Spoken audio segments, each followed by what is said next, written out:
Welcome back to New Day Northwest. Hitting your financial goals won't happen overnight, and it is so easy to lose track of them as the year begins to progress. But that is why it is so important to set clear goals and benchmarks.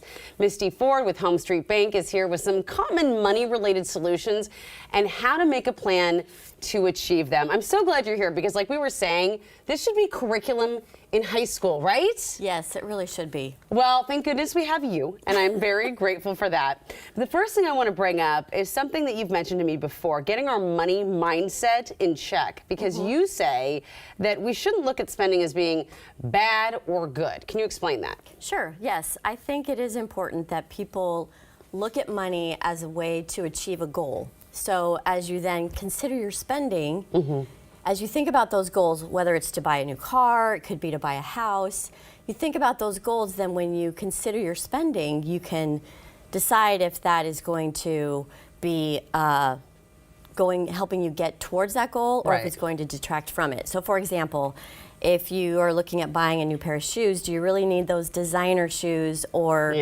are you really looking more towards your goal? So keeping those in check is a great way to think about your money. What's the bigger reward overall? Right. I like that. It's not like this is bad purchase or good. This is like, I got a bigger reward coming up. Right.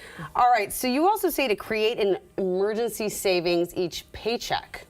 Right, it's really important. I mean, life happens. We get, our children might get hurt, or your car breaks down, or we may get hurt. And so if you don't have an emergency fund set aside, then it can then detract from your goal and feel like it's almost impossible to get there. Yeah. So if you have an emergency fund set aside, then you don't have to worry about it. Yeah. And so even $10 a paycheck can help you establish an emergency fund. 100%. When you don't have the emergency fund, a lot of people have to dip into their credit card debt, and then that creates a whole other problem.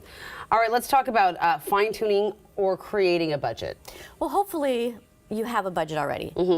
If you don't, we actually do have a resource on our website that can help you do that. It's a quick start budget. Oh, really? Worksheet. Yeah, it's a great worksheet that can help you establish Let a me budget. see that. That is so cool. And this is right on your website? It is, yes, in our education center. Oh my gosh. So we follow a rule of 50, 50, 30, 20. And if you follow that rule, 50% goes towards your needs. So like your mortgage payment, your utilities, 30% towards your wants, and then 20% towards savings.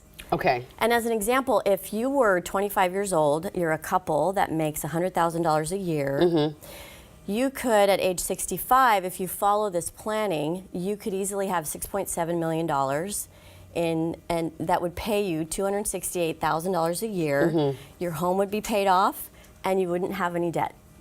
There you go. Wouldn't that be You're not amazing? living in Seattle, but well, that's true. There are circumstances to that, but but that is amazing. But that's a good example of if you do take the time and you're disciplined, you can really establish a solid financial plan. I love like worksheets like this because it really helps me track spending and track what I am doing. And why is that so important? Well, it's important because a lot of times if you're not tracking it, you don't really know what you're spending your money on. And then at the end of the month, you're like, well, why don't I have any money left in my account? And it's also important to watch your credit card statements because there are these auto renewals, auto subscriptions that happen, and if you don't pay attention, those can really build and eat away at your savings. I think the other thing that to watch for in your credit card is fraud.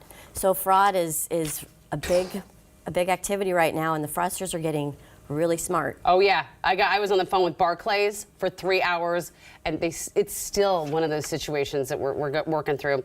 We have 2 topics left, but we only have about a minute. Establish or maintain a good credit score.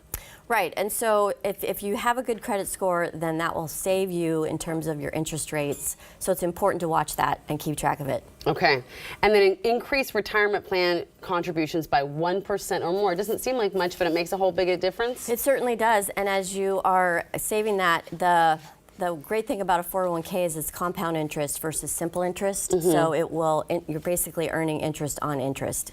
And companies will often match you. So if you can get up to, say, a lot of companies match 5%, then you should really be doing that same thing, 5%. So much great information, so many great resources. Misty, thank you so much. Thanks for having me. I'm going to keep this one. Good. I'm going to just work on this worksheet at lunchtime.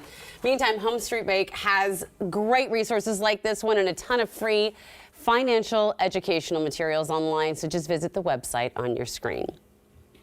Well, coming up next, 3 kids, 2 parents, and a whole lot of laughs. We are bringing the generations together with a game of Mind the Gap featuring a Renton family that's on a new reality show. Stay with us. This portion of New Day Northwest is sponsored by HomeStreet Bank.